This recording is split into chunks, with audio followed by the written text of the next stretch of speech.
ఇప్పుడు ట్రాన్స్ఫర్ అయింది సౌమ్య గారిని ఆపే శక్తి ఎవరికి ఉంది? మంత్రికి ఉంది, లేదా సెంట్రల్ మినిస్టర్కి ఉంది.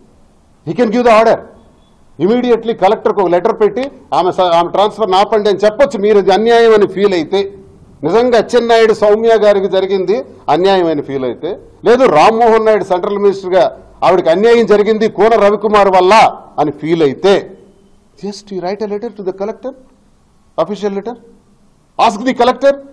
మీకు ఆ రైట్ ఉంది కదా. You are the central minister, state minister, రెండు మీ ఇంట్లోనే ఉన్నాయి. ఈ జిల్లాలో ఇంకెవడు లేనట్టు, జిల్లా గొడ్డుపోయినట్టు, మరెవడికి ఆ శక్తి లేనట్టు మీ ఇంట్లోనే ఎలగబెట్టుకున్నారు కదా. చెయ్యండి అయ్యా న్యాయం. సౌమ్యకి తీసుకురండి. మళ్ళీ ఎందుకు విడిచిపెట్టి ఆమెకి ఇబ్బంది పెడుతున్నారు? ఇందులో ఎవడి రాజకీయం ఉంది? అచ్చెన్నాయుడుది ఉందా, రామ్మోహన్ నాయుడుది ఉందా, కోన రవికుమార్ది ఉందా, లేదు ఊరికే సంఘీభావం తెలుపుతున్నటువంటి కృష్ణదాస్ ప్రసాదులది ఉందా? ఏం నడుస్తుంది? క్లారిటీ కావాలి నాకు. క్లారిటీ ఇవ్వకపోతే నేను ఊరుకోను. మళ్ళీ ఇలాగే ప్రెస్ మీట్లు పెడతాను, మీకు ఇలాగే ప్రశ్నిస్తుంటాను, కెలికి వదులుతాను. జాగ్రత్త.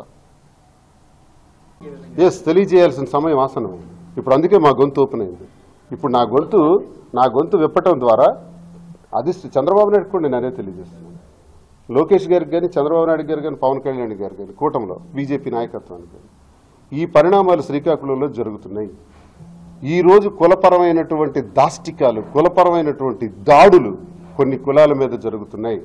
మీ పార్టీని, మీ అధికారాన్ని ఉపయోగించుకొని పార్టీ లేదు బొక్క లేదన్నోడే ఈరోజు ఇలాంటి దాష్టికాలు చేస్తున్నాడే, ఇలాంటికి శ్రీకారం చుడుతున్నాడే.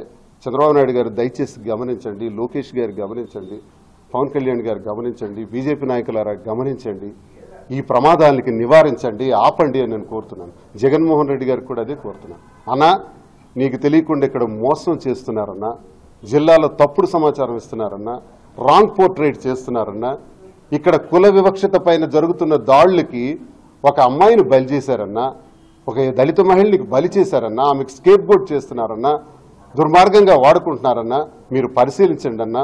ఈ కుల రాజకీయాల మీద మీరు దృష్టి సారించి ఈ సమస్యల్ని పరిష్కరించమని చంద్రబాబు నాయుడు గారికి, అధికార పార్టీకి చెందినటువంటి ఆయన నాయకత్వానికి, జగన్మోహన్ రెడ్డి గారికి కూడా నేను కోరుకుంటున్నాను. నా గళం విప్పుతాను. ఇంకా ఉధృతం అవుతుంది, ఇంకా స్పీడప్ చేస్తాం. ముందంజలో నేనే ఉంటాను. ఈ ఉద్యమాన్ని ముందుకు తీసుకెళ్తాను. ఎలా ఈ అరాచకాలు జరుగుతాయి